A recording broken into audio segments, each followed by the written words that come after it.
they really think they can conquer Russia, and the way they present it, you got that neocon Kinzinger who was thrown out of Congress, but he was the one on the January 6th committee with Cheney. Right. You can Google this. He came out and says, we can defeat Russia in 3 days. The Financial Survival Network. Now more than ever. The Financial Survival Network. And welcome. You are listening to and watching the Financial Survival Network. I'm your host, Kerry Lutz, and today we've got Martin Armstrong with us. He sent out an urgent missive to those on his mailing list last week on the 18th. Basically says Russia sees Trump's 50-day window as a green light to keep up brutal offensive in Ukraine. Basically continuation of the war, expansion, World War III. Martin, like General Smedley Butler said that war is a racket. And I'm looking, you had a table there, the cost of wars going back in 2024 dollars. And even the cost of the War of 1812 in today's dollars was $2 billion. So, and it lasted 32 months. Then we go to World War II, which was the worst of all of them. And that was 5.7 trillion and change in 45 months. I mean, the wars, the cost of them keeps going up. And I'm currently writing a book because my father was a pilot in World War II. He's a hump pilot. He flew over the Himalayas from India to China and, flying over war materials, cargo, and half of the stuff wound up when it hit China in the black market anyway. So what the point of that endeavor was, but the book I'm writing is about the corruption of World War II, tracing it all, how everybody got rich, dealt with the enemy. It didn't matter what side you were on. The game is when there's a war, you get to steal unlimited, vast sums of money if you're on the inside. If you can actually Google it up and you'll see that all the weapons they were sending to Afghanistan were ending up in the black market and sold on the streets in the United States. Even Obama was forced to come out with legislation against it. I mean, this is the way it is. You just had Zelensky, try to rescind the corruption investigations because they know they are losing, and you're running out of people. So they just want to fill their pockets, and I hope the hell he goes someplace other than Miami. But it's just, the guy's not going to survive in Ukraine. The Ukrainians I talked to, they said if he was on fire, they wouldn't urinate on him until he was dead. Most Ukrainians basically say that, they're not, he doesn't listen to them. There was an attempted assassination on him last May, and he fired his bodyguard, and his bodyguards are Americans and British now. He doesn't even trust the Ukrainian people. I don't know, how much money do you need? You can't spend that. I've dealt in billions and trillions, and it would be, I'd go out to dinner, just did like a $10 billion trade or something, and you go out to dinner and you order, okay, fine, the bill's like $400. It's you can't spend that kind of money. You can't spend $1 billion. All that is good for is basically, bribing other people. That's about it. it's people don't realize how much $1 billion really is. Yeah. You know, I think the most expensive house in the country is like 100 million or 120 or something like that. Mar-a-Lago, I think, is the most expensive. It's and that's with inflation, Yeah, not what it cost to build it originally. it was $1 million and a couple $1 million to build it. So Yeah. when you look at this, you really think that NATO is going to deploy 250,000 troops? I don't see us sending American troops there. Do you? I hope not. I spoke to someone very close to Trump, and I thought they would think that, maybe I was conspiracy theory or whatever, but I said, look, we got to get the hell out of NATO. They're going to do a false flag to invoke Article 5 and try and drag us into war in Europe. And I expect, oh, really? Instead, what I got, yes, we know, you're right. Well, here's where the AI comes in. I call it Trump GPT. This administration's being run with an AI backbone. It's not to say the AI is making the decisions. The AI is wargaming every possibility, everything they do, right down to the litigation model.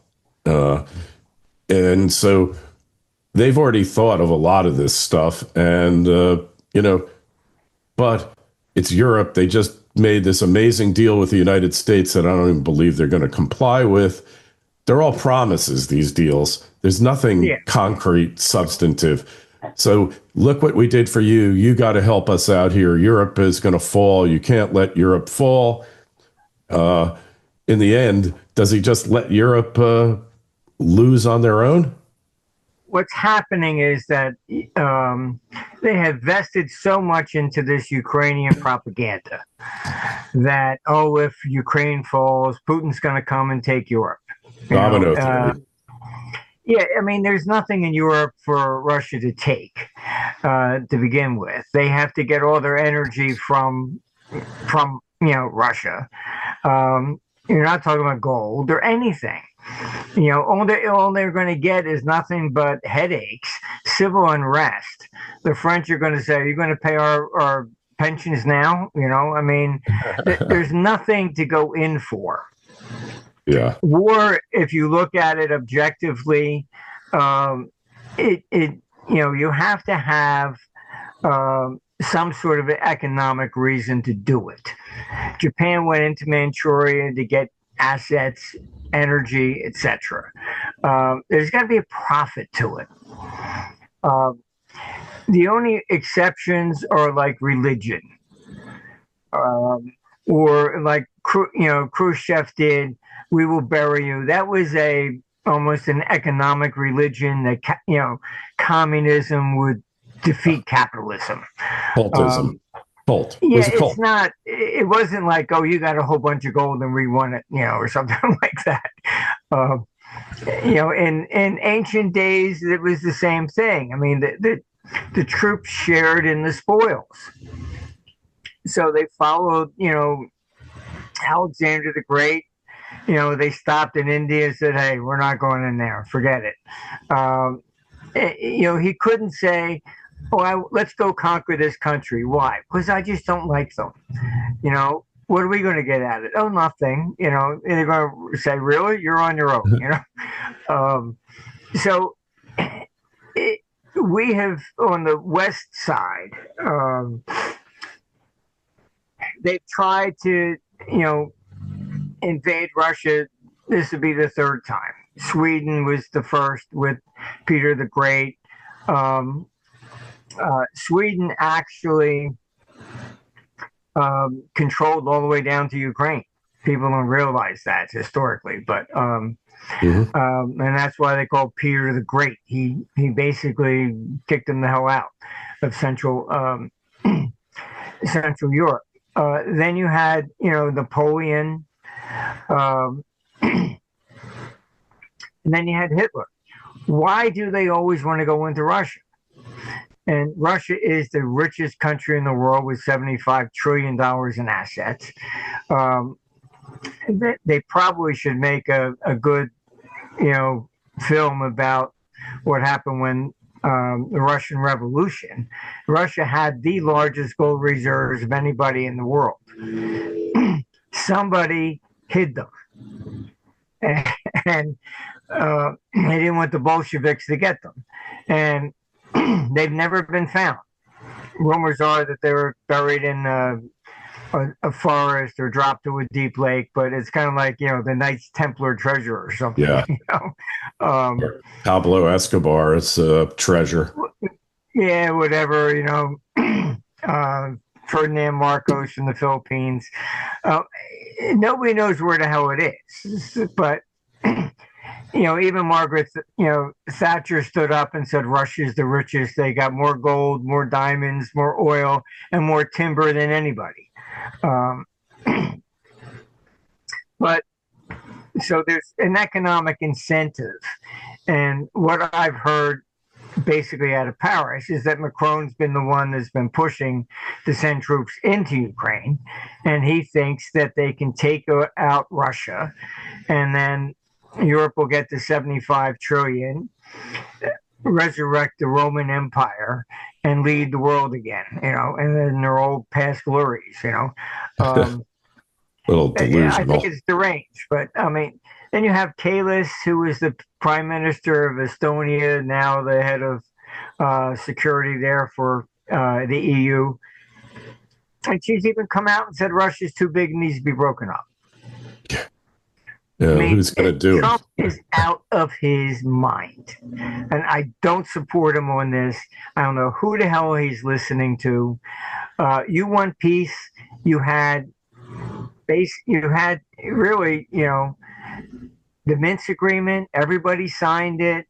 And then you had Merkel come out and said, well, we never intended to honor that. We were just buying time for Ukraine to build an army. Then there was another peace deal in it. Putin was signing that. Boris Johnson hopped on the plane, told Zelensky he wasn't allowed to sign it. That made the front pages of Ukrainian press. Why, if I'm Putin, you want me to do this again?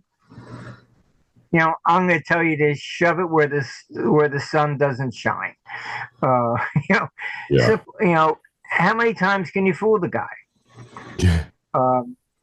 Yeah.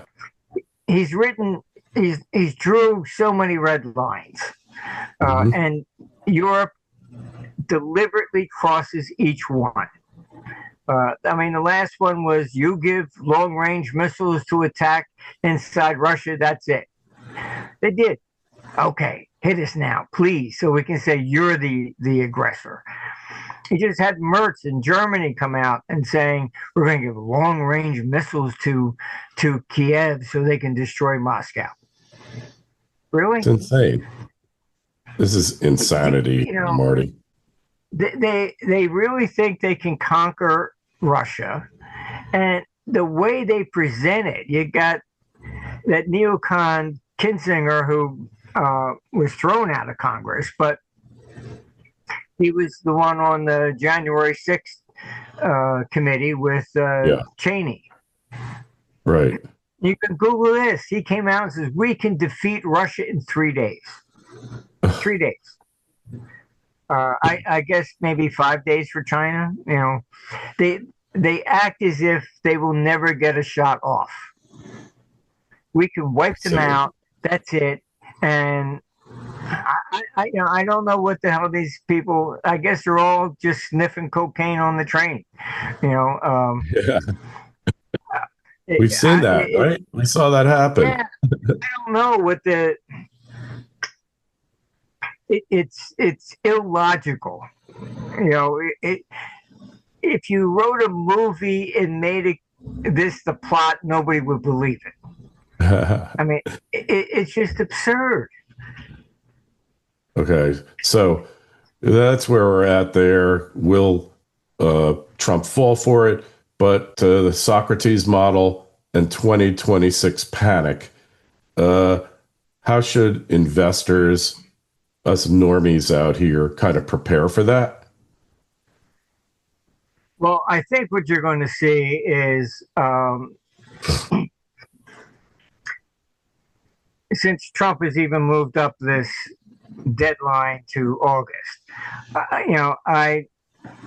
he backs off or something. I don't know. I don't see Putin agreeing to this. I mean, if he did, I think he would be overthrown. You had Zelensky trying to assassinate Putin just, what it was a couple months ago. And, Putin is the smartest man in the room and the most responsible. He understands where World War III goes. The press over here twists it, because they're all just paid by neocons anyhow.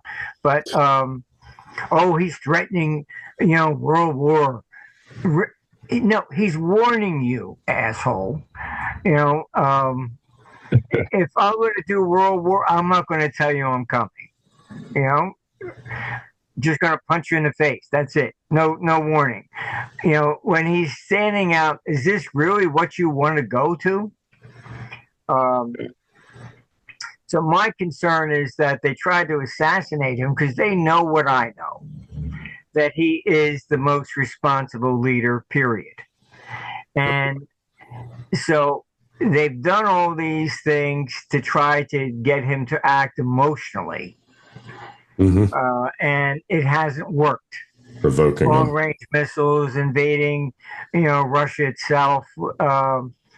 So they tried to remove him because they want somebody like, Medvedev right behind him who will act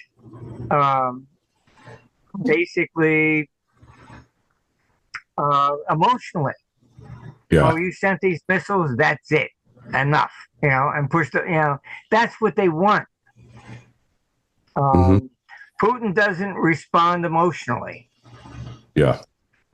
But he's getting an awful lot of criticism in Russia for not doing so. So it's kind of difficult at this stage in the game. But the computer's really showing, ideally even like silver, a temporary high in July. Maybe we back off. And then 26 is looking like outright war. I don't know. Do you replace Putin in November or so? And then you get somebody like Medvedev in there who will go to war. But it's also, this is showing up globally. So you're seeing, conflicts, even, Thailand and Cambodia, India versus Pakistan. You have Erdogan in Turkey. Who's really kind of thinks like Macron wants to resurrect Europe as the Roman Empire. Erdogan in Turkey wants to resurrect the Ottoman Empire. So it's, then you have even Greece. We handed them a handful of jets and made the front pages. And what did they say? Oh, now we can do a sneak attack on Turkey. There's two NATO nations. I mean, it's like, I don't know. Did somebody just, taint the water and they're all just, with drunk on cocaine or something? I really don't know. What about? I've been doing this for 40 years and I've never seen every one of them is a warmonger. I mean, it's crazy. I mean, what about you remember Iran? the days of Miss America, and she'd stand up and, I want world peace. I don't know if anybody says that anymore. I want world war. Let's clean house or something. So what about what's happening in Iran now too? That looks like heading for regime replacement. Yeah, look, it's even there. You have a conflict between religious conflict. I mean, I did warn people in Washington, do not take out the Ayatollah, because he's, Israel, I think, was literally trying to do a regime change, targeting individual senior people. And Trump at least got the message, I think, and then told Israel not to touch him, because you've got about 30% on average of these other countries, Egypt, etc., that are Shiite. So you take out him and you make it a religious war. Yeah. That's not negotiable. This would be like, Zelensky, who is outlawing Orthodox Christianity, assassinating the Patriarch of Moscow. Or Protestants assassinating the Pope. I mean, you don't do that kind of stuff. Yeah. He's probably going to die soon anyway. Talking about religion, it's much more different than taking out a leader. Okay, fine, whatever. But that just makes it a real mess. And Iran is by far not settled, and neither is the Middle East. That will probably flare up again next year. But, they're not, there's a large segment within Iran that's against the Shiites. Women have to be covered, stuff like that. Then you go to, to Turkey, where Sunni, and you'll see a girl in a bikini on page 3 in the newspaper, completely different.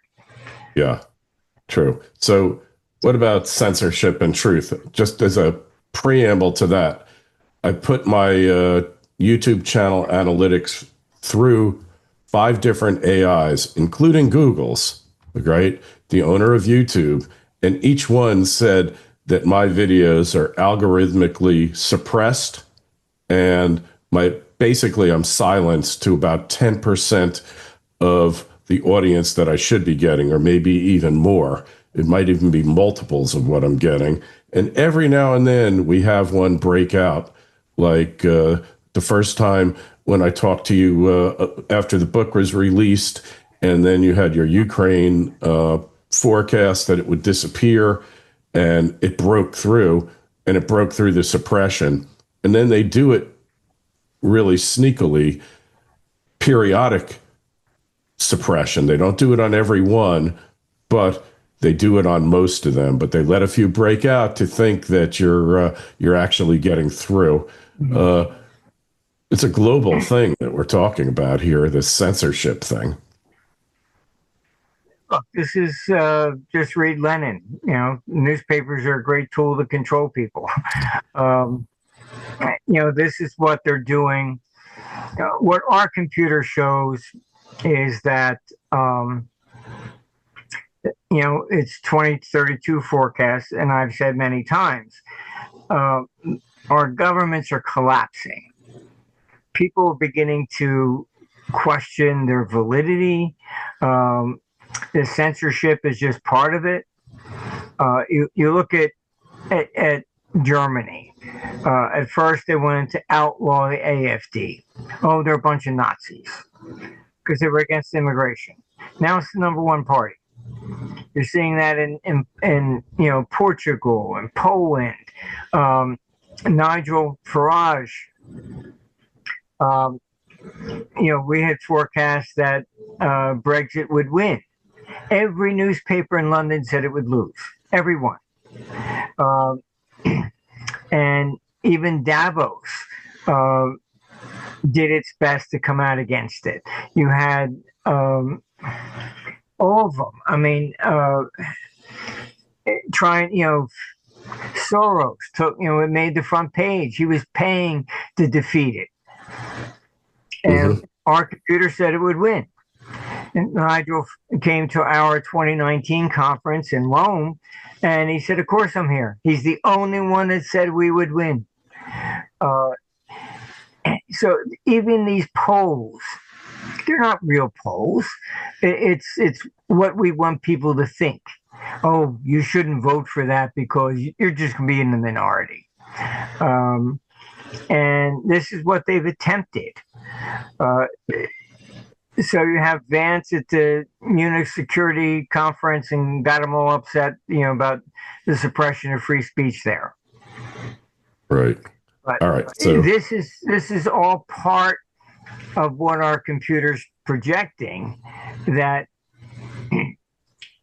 people are going to realize, particularly when you start getting into war. Vietnam, you were 18, you could be drafted, you weren't old enough to have a drink, and you certainly couldn't vote. Where the hell is that democracy? yeah, And if you didn't show up, you were a draft dodger thrown in prison. All right? I remember. So, we're never asked, shall we go to war with Russia? They will just do it. Mm-hmm. And they tell us, oh, this is democracy standing up against a dictator. Really? Let's pull back the curtain and look a little closer. Ursula, head of Europe, look even on Wikipedia. She has never stood for an election ever in her entire career. She's a bureaucrat. When they designed the EU, it was to make sure there was no democratic process, that the people had a prayer in hell of changing government. Yeah. So agreed. Hey, we're going to make this part two. We're going to make this part two because I want to go over a number of the predictions that were in the book that came true. The book, of course, is The World According to Martin Armstrong, Conversations with the Master Forecaster. The place to buy it, link in the show notes. All right. Well, you've heard the forecast, but in part two, Martin drops the real storm warning. He tells you what's coming, and he tells you how to prepare for it. Whether you're a 30-year-old or a 50-year-old, he gives you an action plan. So it's available on my Substack for paid subscribers. Please click the link in the show notes and take a look. Thank you.